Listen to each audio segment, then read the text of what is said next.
Olá a todos, saudações! A nossa proposta hoje é falar sobre a cerâmica e queima de baixa temperatura. Nós temos basicamente dois tipos de queima, alta temperatura e baixa temperatura. Na verdade, existe uma terceira queima, que é o que a gente chama de média temperatura, mas por algum motivo ainda que eu desconheço, no Brasil essa média temperatura é pouquíssima ou nem é utilizada. Então, nós vamos falar hoje aqui sobre a baixa temperatura. O que vem a ser queima ou cerâmica de baixa temperatura? São aquelas que o forno, seja ele a gás, lenha ou elétrico, ele vai atingir uma temperatura entre 850 até uns 1000 graus. Né? Essa temperatura, esse gap aí, essa temperatura entre 850 a 1000 é o que a gente chama de baixa temperatura. Exemplos. Nós temos aqui como exemplo o nosso filtro que a gente usa em casa, telhas, tijolos, as panelas de barro de fazer peixada, né? Eu sou aqui de Minas Gerais, né? Então a gente, quando fala em cerâmica de baixa temperatura ou vasilhas em cerâmica, logo vem na mente da gente as panelas de fazer muqueca capixaba, por incrível que pareça, e também a cerâmica do Vale do Jequitinhonha, dentre outras, tá? Eu estou dando esses dois exemplos como mineiro que eu sou, né? Também nós podemos encontrar a cerâmica de baixa temperatura em outros povos, outras culturas. E o interessante é que a cerâmica está muito ligada com a arqueologia. Isso a gente pode falar num outro tópico, tá certo? Não é a nossa proposta hoje. Aqui eu trouxe alguns exemplos, a gente pode ver aqui em cima da mesa, eu trouxe alguns exemplos de cerâmica de baixa temperatura. Então, eu falei do Vale do Jequitinhonha, né? Aqui a gente tem um exemplo de uma galinhazinha do Vale do Jequitinhonha, né? Ela é feita com argila e depois ela é polida, ela é brunida. A gente vê essa técnica de acabamento que parece um verniz. Na verdade, esse polimento é um polimento feito com um objeto duro, na argila ainda um pouquinho mole, a gente fala em ponto de couro, né?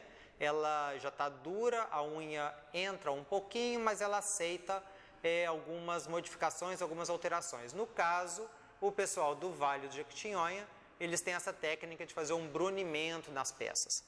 Essa outra aqui também é do Vale do Jequitinhonha, né?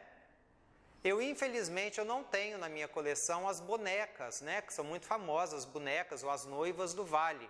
Principalmente peças da Dona Isabel, que é uma referência aí na cerâmica brasileira. Outros exemplos de cerâmica brasileira, ou tipicamente brasileira, em baixa temperatura. A do índio, né? Os índios brasileiros, eles já vêm fazendo a cerâmica há vários séculos, né? Um ótimo exemplo é a cerâmica que a gente chama de cerâmica tapajônica, né? De Tapajós, né? Então, a cerâmica tapajônica, isso aqui é uma vasilha ritual, né? Chama cariátides. As cariátides, elas são aquelas, lembra quem está estudando a história da arte, né? Cariátides são aquelas mulheres, aquelas deusas, né?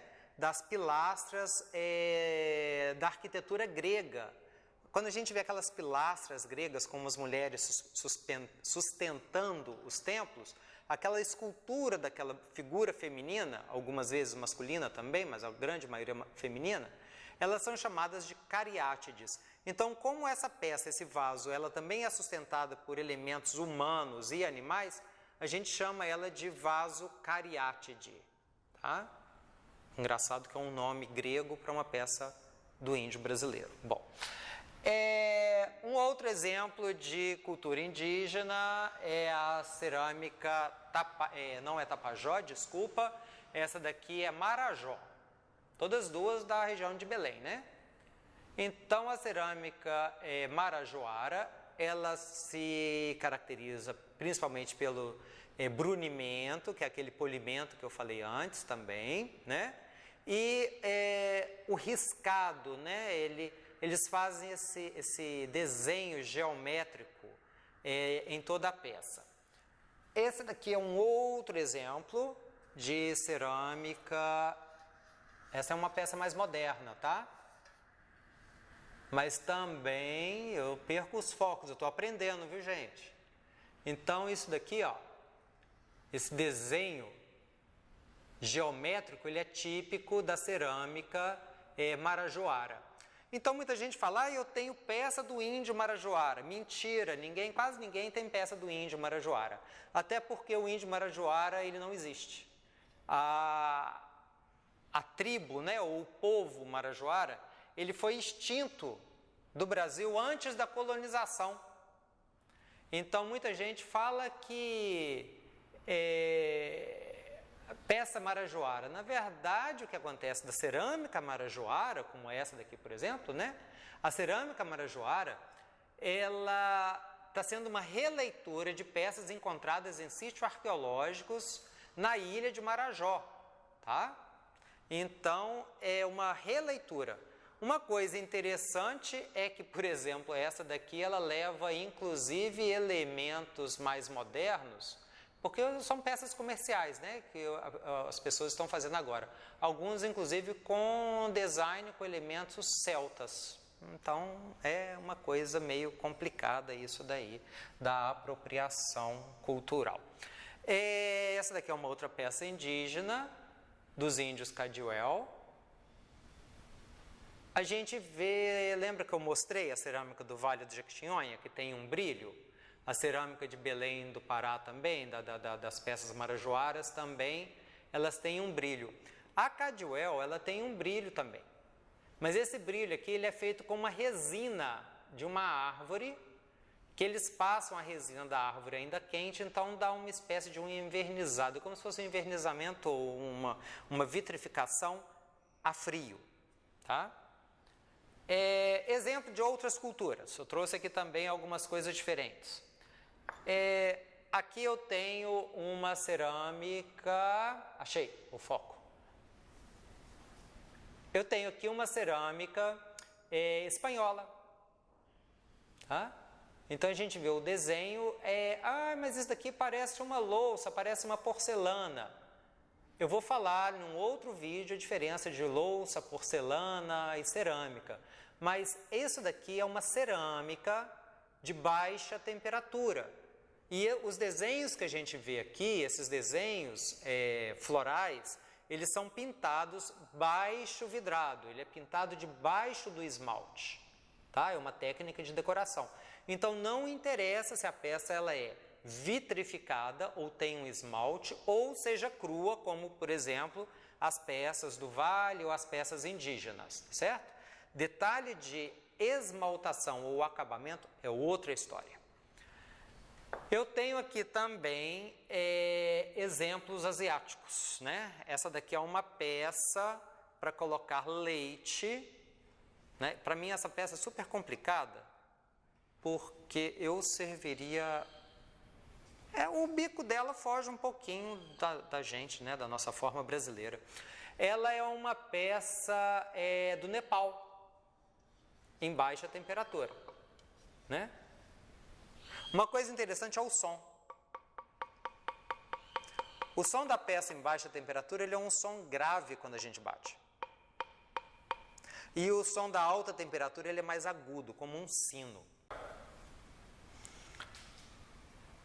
Também na China a gente encontra os famosos soldados de Xi'an, né?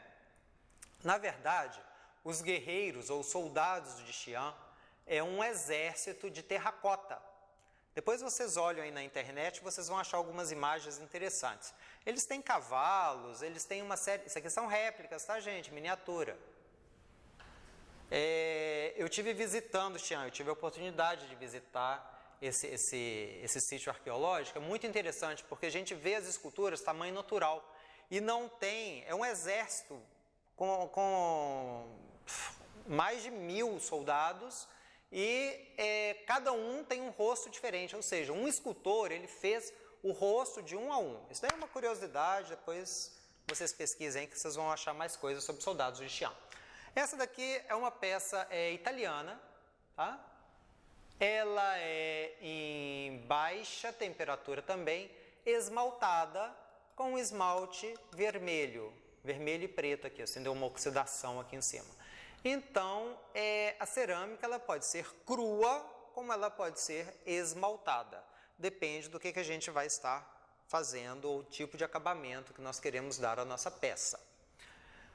Um efeito muito interessante, a gente faz isso aqui no ateliê, é uma técnica japonesa chamada de haku, né?